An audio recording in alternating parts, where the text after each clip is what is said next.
અને બાલદાસ બાપુ મુરલી મનોહર મંદિરના મંત છે. ત્રણેય જણા આવ્યા નીચે કે ગાડી લઈ લ્યો. એટલે અમે એવું કીધું કે 2 ઢગલાની હરાજી બાકી છે, થઈ જાય એટલે અમે ગાડી લઈ લઈ. કે ગાડી લેવી છે કે નહીં તમારે? એટલે અમે એવું કીધું લઈ લઈ બાપુ, હમણાં પૂરી થાય ને, કોની છે એમને ખબર નથી. કે લઈ લ્યો, અમારા મંદિર અમારા બાપનું છે.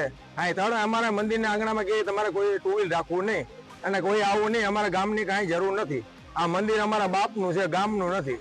એટલે અમે એવડા હતા, 150 જણા હતા કે ભાઈ મંદિર ગામનું છે, તમારું મંદિર નથી. એટલે કે મંદિર અમારા બાપનું છે, તમારે જે જોતું એ કરી, તમારે થાય એ કોઈથી ન થાય. એટલે અમે ગામજનો એવું કીધું અમારથી થાય એ તમારથી ન થાય. ગામ ભેરું થયું. ગામે એવું નક્કી કર્યું છે કે ચૂંટણીનો બહિષ્કાર કરવો. કાલ સવારથી ગામ બંધ રહેશે અને કોઈ પણ પક્ષવાળાએ મત લેવા આવવું નહીં, કોઈ પ્રચાર કરવા સુપેડી ગામમાં આવવો નહીં, એવું ગામે નક્કી કર્યું છે.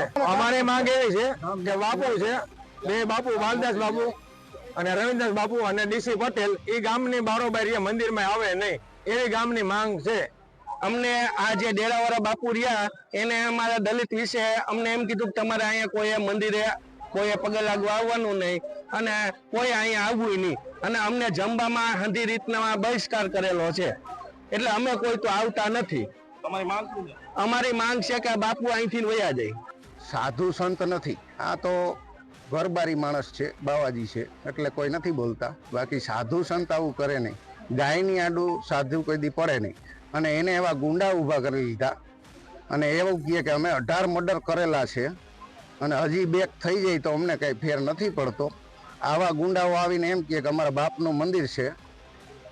હવે એ ડીસી પટેલ કરીને કોક છે ધોરાજીનો, એ આવા લુખા તત્વો અહીંયા આવે છે અને આ રવિદાસ અને બાલકદાસ આવા ગુંડાઓને વચ્ચે ઊભા રાખી અને પોતે પોતા મહાન હોય એવી રીતના ગાદીપતિ થઈને બેસી ગયા છે. અને ગામને એમ કહે છે કે અમારે ગામની જરૂર નથી. મંદિરની જગ્યાના કોઈ કાગળિયા હોય નહીં તો ડીસી પટેલ એમ કહે છે કે કાગળિયા મારી પાસે છે, તમે માગો ત્યારે હાજર કરું.